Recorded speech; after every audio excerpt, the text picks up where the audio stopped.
Huwa najisikia vibaya sana pale ambapo mnakaa kwenye kikao mnakubaliana jambo, alafu na watu wenye nafasi za kulitekeleza alafu alifanyiki. Unafika maana sasa unaanza kuulizia hili jambo lile liko wapi? Yaani jambo wacheka kuama kabla hata hamjaondoka kwenye kile kikao, lakini hakuna mtu ashakisema.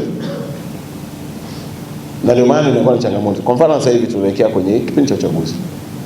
Mimi nailefaa sana mada ya kwanza, sasa nimepata bahati ya sitaki kuwa muongo kwenda kwenye msiba kwanza kulia hii baba alikuwa mtu mwema, kumbe msiba wenyewe ni mwanamke. Nataka ulifaa kwenye mambo ambayo tumesema tu title naanza kufafanua, kumbe ni kitu. Kwa sababu tunaenda kwenye kipindi cha uchaguzi.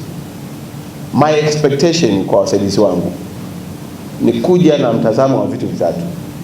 Moja, leo hii Daktari Samia akisema nipe success story, naweza kusimama nayo jukwani nikaiombea kula. Iko wapi? Those are things we have to be in our mind. Yani sio kitu cha paka kiongozi anakuja ndio tunaanza kukimbia yeye. Basi sisi bwana, hebu kwenye system ya elimu kuna nini?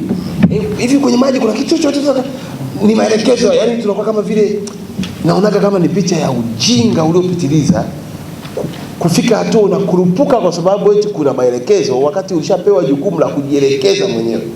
Na katika mafunzo yaliyotolewa, mada mbalimbali zimetolewa, na mada kubwa ambayo inahusu washiriki hawa ni mada ya ulinzi na usalama. Washiriki wamepokea mafunzo haya na wameahidi kwamba watakwenda kuyafanyia kazi kwa sababu ni mafunzo ambayo yanawagusa moja kwa moja. Mkoa huu kiutalii ni mkoa ambao una vivutio vingi vya kitalii, lakini pia una watalii wengi ambao wanatoka nje ya nchi kuja Arusha.